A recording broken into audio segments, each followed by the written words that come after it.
There is a garden behind a monastery wall, centuries after Christ walked the earth. And in that garden, on his knees, a grown man is weeping. He is not weeping over a murder. He has not betrayed a friend. He has not broken a marriage or buried a stranger's body in the dark.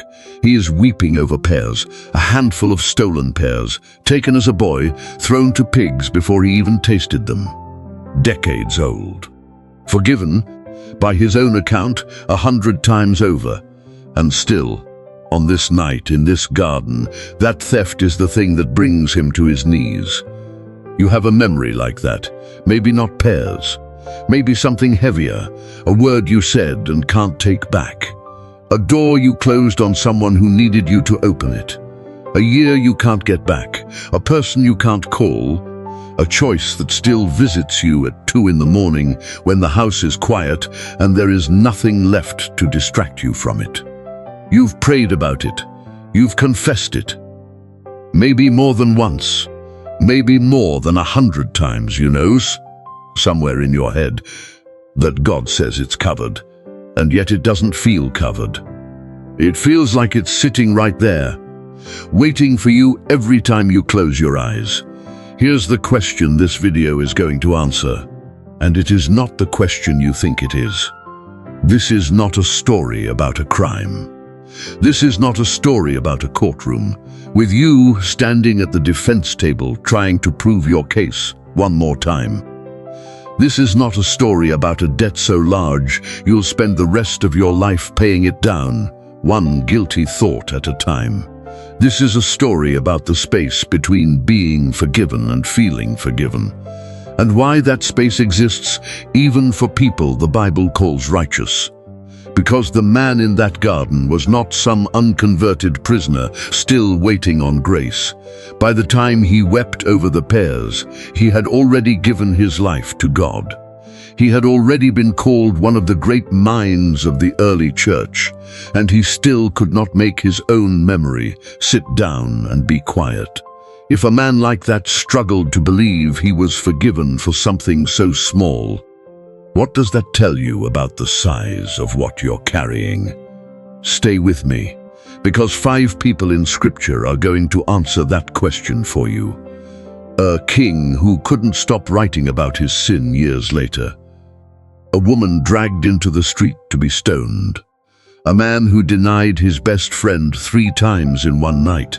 A man who once stood by and watched a stranger be executed and never lifted a hand to stop it. And a criminal who had, by his own admission, only minutes left to live. None of them got to erase what they'd done. All of them got something better. Here's what most people miss about David. Everyone knows the sin. A king, walking on his roof one evening, sees a woman bathing on a neighboring roof. Her name is Bathsheba. He sends for her. He sleeps with her. And when she becomes pregnant, he arranges for her husband, a soldier named Uriah, to die on the front lines, close enough to Israel's own retreat that it will look like the enemy did it. Picture what that decision actually cost. A man David had eaten with, fought beside, trusted with his own army, sent to die so a secret could stay buried. A prophet named Nathan walks into the palace. He does not flatter the king. He tells a story about a rich man who stole a poor man's only lamb. And when David's anger flares at the injustice of it, Nathan says 4 words that could have gotten him killed. "You are that man." David breaks, he confesses, and God, through Nathan, forgives him on the spot. "The Lord has taken away your sin," Nathan says. No sacrifice required, no waiting period. Forgiven. Standing there, in real time, that's the part everyone knows. Here's the part nobody tells you. Years later, not weeks, years, David sits down and writes Psalm 51. And in it, he doesn't write like a man who's moved on. He writes, "My sin is always before me." Present tense. Always a man already forgiven by God's own prophet is still describing his sin as a fixture in his mind. Something he sees every single day. If forgiveness deleted the memory, David wouldn't have needed to write that psalm at all. Now hold that image. because a different story is about to show you the other side of it. A woman is dragged into a temple courtyard by a group of religious leaders.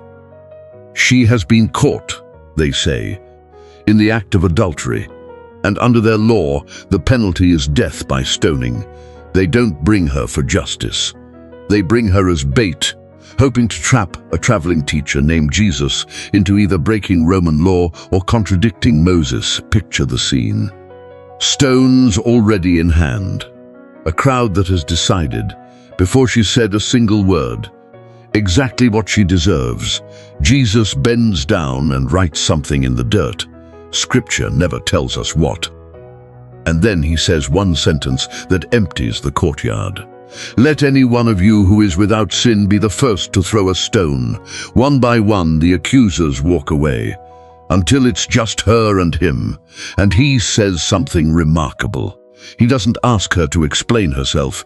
He doesn't wait for a confession, a promise, evidence of change. Neither do I condemn you, he says. Go now and leave your life of sin. The forgiveness came first. The change was supposed to follow, not the other way around. There's a Hebrew word worth knowing here, even though this particular story is told in Greek. It shows up back in Psalm 32, the psalm David wrote about this same season of his life, and the word is kafar. It means to cover, not to erase, not to pretend it never happened. To cover, the way you'd place something over a wound so it can heal without being touched again and again. That's a very different picture than the one most of us are carrying around. Most of us think forgiveness means the memory should disappear, but Scripture never promises that.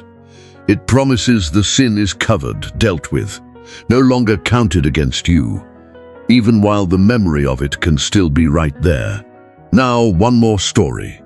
And this one might be the most personal of the three, because it isn't about a public scandal. It's about failure in front of the people who know you best. A fisherman named Peter spent 3 years walking beside Jesus. He said more than once that he would die before he ever denied him. And on the night it mattered most, the night Jesus was arrested, standing trial while Peter warmed himself by a charcoal fire in the courtyard outside. A servant girl asked him a simple question. Aren't you one of his followers? 3 times Peter said no.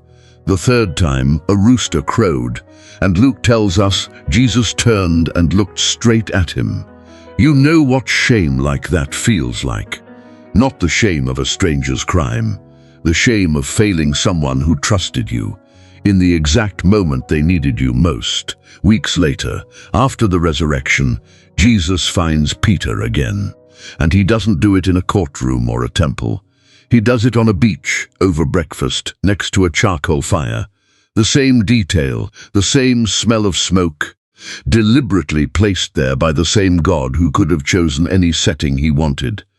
3 times, Jesus asks him one question. Do you love me? 3 questions for 3 denials.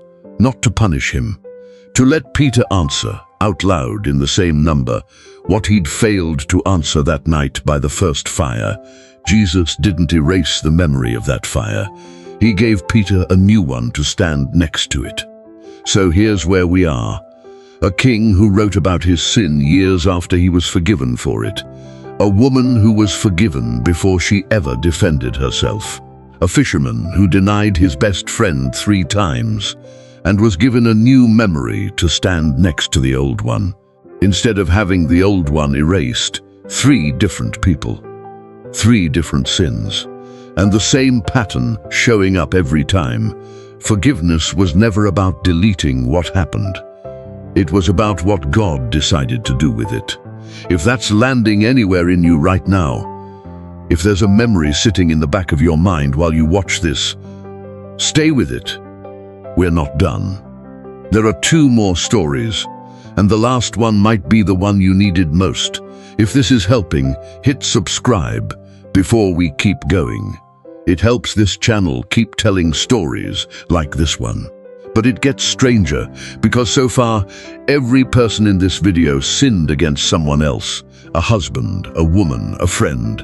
There's one more story, and in this one, the man didn't just fail somebody. He helped kill them.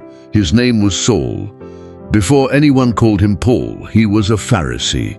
Trained, brilliant, convinced he was defending God by destroying a movement he believed was a lie. When a follower of Jesus named Stephen was dragged out of the city and stoned to death, Scripture tells us the men doing the stoning laid their coats at the feet of a young man named Saul. He didn't throw a stone that day. He didn't need to. He held the coats and watched and gave his approval. After that, he went further. He went house to house, pulling people from their own kitchens, their own front rooms, in front of their own children, and had them thrown in prison for the crime of believing in Jesus. He wasn't a man with one bad night. He was a man with a campaign, and that is the man God chose to write most of the New Testament, not despite the coats at Stephen's feet. Knowing about them, here's the part that should stop you. Paul didn't write about this early in his ministry, when the guilt might still have felt fresh. He wrote it near the very end of his life, in a letter to a young pastor named Timothy. After decades of being forgiven, after churches all over the Roman world had been planted because of him. And what does he call himself? Not, "I used to be the worst of sinners." He writes, "Of whom I am the worst." Present tense, still a man forgiven for decades, still describing himself, in the moment he's writing, as the worst example he can think of. There's a Greek word behind the forgiveness Paul received, and it's worth sitting with. The word is aphiemi. It's used again and again in the Gospels for forgiveness, and it means, literally, to send away, to release someone from a debt they owe you. Picture a moneylender tearing up a bill, not filing it somewhere to be reviewed later. Sent away, released, done. That's what happened to Paul the moment he believed. The debt for Stephen, for every house he raided, for every family he broke apart, sent away. And he still called himself the worst of sinners in the present tense, decades later. So let's be honest about what that means for you. This is not about earning your way back to a clean record. Paul never did, and God never asked him to. This is not about proving you've changed enough for the memory to finally leave you alone. This is not about waiting until the guilty feeling matches the verdict God already handed down. This is about learning to live inside a forgiveness that was finished before you felt anything at all. Paul's memory of Stephen never left him, and Paul still spent the rest of his life free. Those two things were never supposed to cancel each other out. You were just taught they should. There's one more person in Scripture who never got the chance to spend decades proving anything.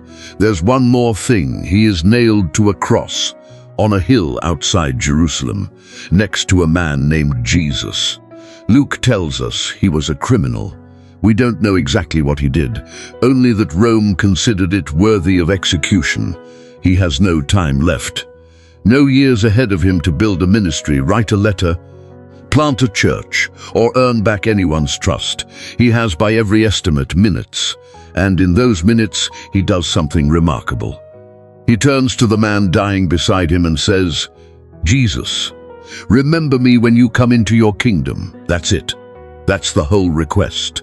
Not forgive me for what I've done. Not a list of promises about who he'll be if given more time. Just remember me. And Jesus answers him with a sentence that has comforted dying people for 2,000 years. "Truly I tell you, today you will be with me in paradise." No baptism, no years of proven faithfulness. No time to make anything right with the people he'd wronged.